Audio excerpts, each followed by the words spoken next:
My people, this story coming from the north today is not a small one at all. What is happening right now in Sokoto and Zamfara has left many people talking and praying for safety. It's about the shocking reports the bandits have struck again, this time attacking communities, religious centers, and even high-ranking traditional leaders. As we speak, there are reports that the Sultan of Sokoto narrowly escaped a dangerous situation, while some district heads and community leaders were not so lucky. They were reportedly taken away by bandits who moved through the villages in large numbers. Please, if you are watching right now, take 1 second to like this video and subscribe to the channel so you can always get updates whenever we drop a new story. This incident is part of a wave of attacks that has been going on for days across Sokoto and Zamfara states. People are living in fear, moving out of their homes, and many villages are almost empty because of repeated attacks by these gunmen. Early this morning, reports came out that worshippers who went for early morning prayers in a mosque in Zamfara were surrounded by bandits. They were quietly praying, asking God for peace and mercy, when suddenly armed men entered and started ordering everyone to lie down. Before anyone could understand what was happening, several people were taken away into the nearby forest. The situation was so sudden that many people are still in shock. Please, my people, if you are following this story, don't forget to like this video and subscribe. It helps this platform to reach more people. The most painful part is that this is not the first time such an incident has happened. Only a few weeks ago, another mosque in the same region was attacked in the early hours of the morning. People were kidnapped and some never returned. These criminals are getting more confident because they come in large numbers, heavily armed, and move freely through the forest and rural areas. Local residents say they always hear the sound of motorcycles in the night before an attack happens. It's a frightening situation, especially for families living close to those forests. Can you imagine going to pray and ending up missing? It's heartbreaking. Please like this video and subscribe. Let's keep spreading awareness about this so that more people can know what is going on. Now, concerning Sokoto State, sources say the bandits have been expanding their targets. They no longer go only for farmers or traders. They are now going after traditional leaders and respected figures. That's where the talk about the Sultan came in. Reports say there was a movement of bandits close to an area where the Sultan was expected to attend a function. Security teams acted quickly, and thank God he was not harmed. But some district heads and other community leaders in nearby villages were not as lucky. They were reportedly captured and taken into hiding by these armed men. Even though the Sultan himself is safe, it's a serious warning that no one is above danger in that region anymore. These people have become fearless. Please like this video and subscribe if you haven't yet. It helps the channel grow and keeps you updated. Residents are describing how the bandits are moving freely from one state to another, especially between Sokoto, Zamfara, and parts of Kebbi. They use the forests as hiding spots and sometimes even cross into villages that are just a few kilometers away from major towns. People are saying the security presence is there, but not strong enough. Some communities have no police post, and when an attack happens, they have to wait for hours before help arrives. In some places, villagers rely on the local guards or vigilante groups, but even those ones are overwhelmed because the attackers are too many and have sophisticated weapons. It's a hard life for ordinary families living in these zones. Please like and subscribe so you can follow all the updates we bring you on this matter.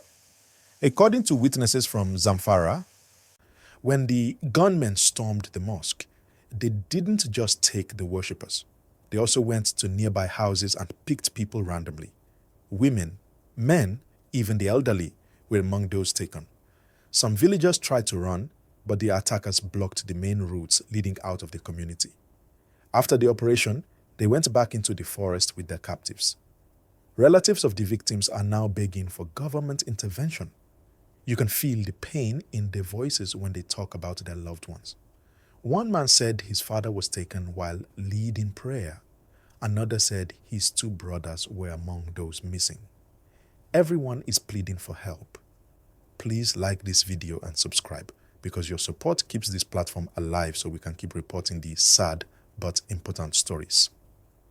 What makes this whole situation even more frustrating is that this part of the country has been facing the same problems for years.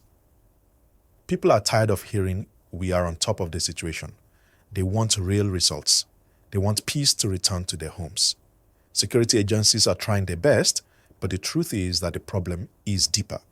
Many of these bandit groups are scattered across the region, each one controlling a different zone. Some operate for ransom, others are influenced by extremist ideologies. The combination of these groups has made it hard to completely stop the violence.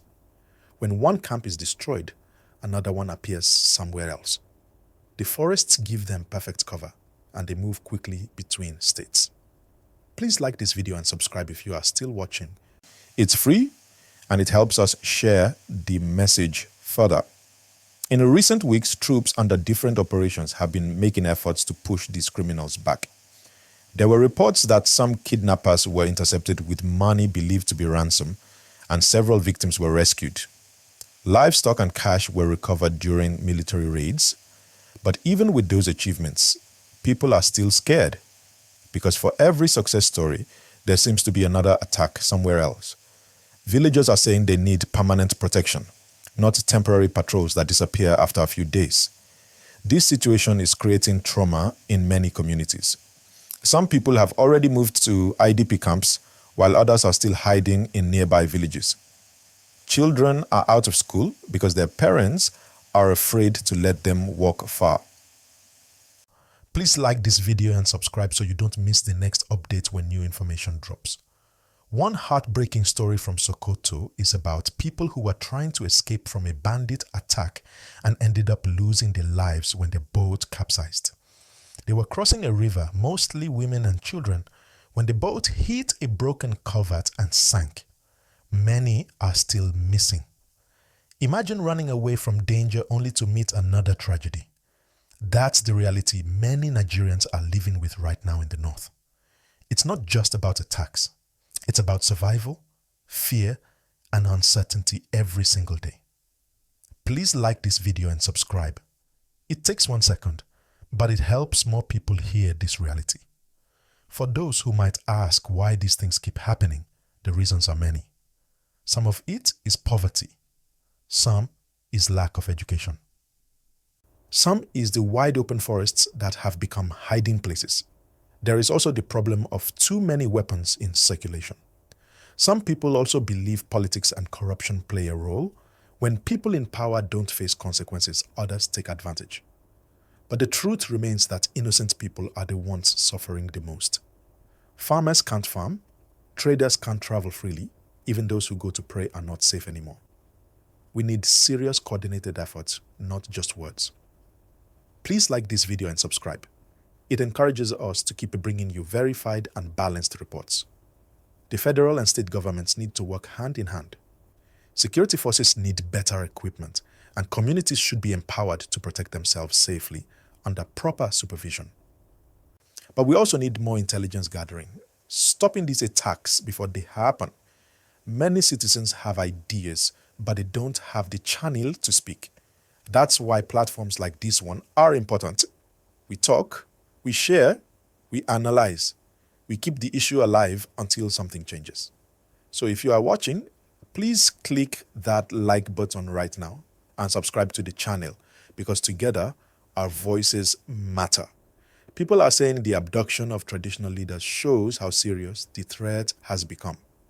These are respected figures, the backbone of communities.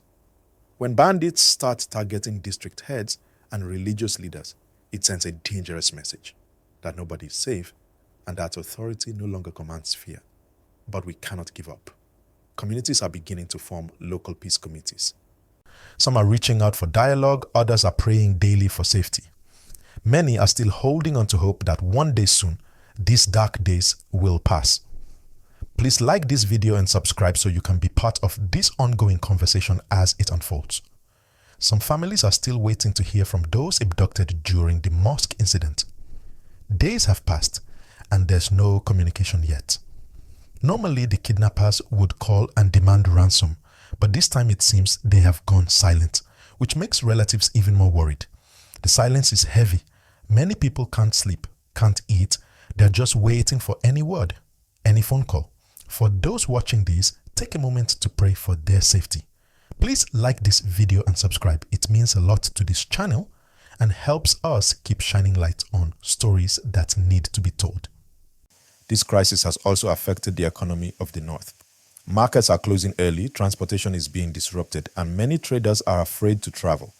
Every attack creates fear that spreads across other communities.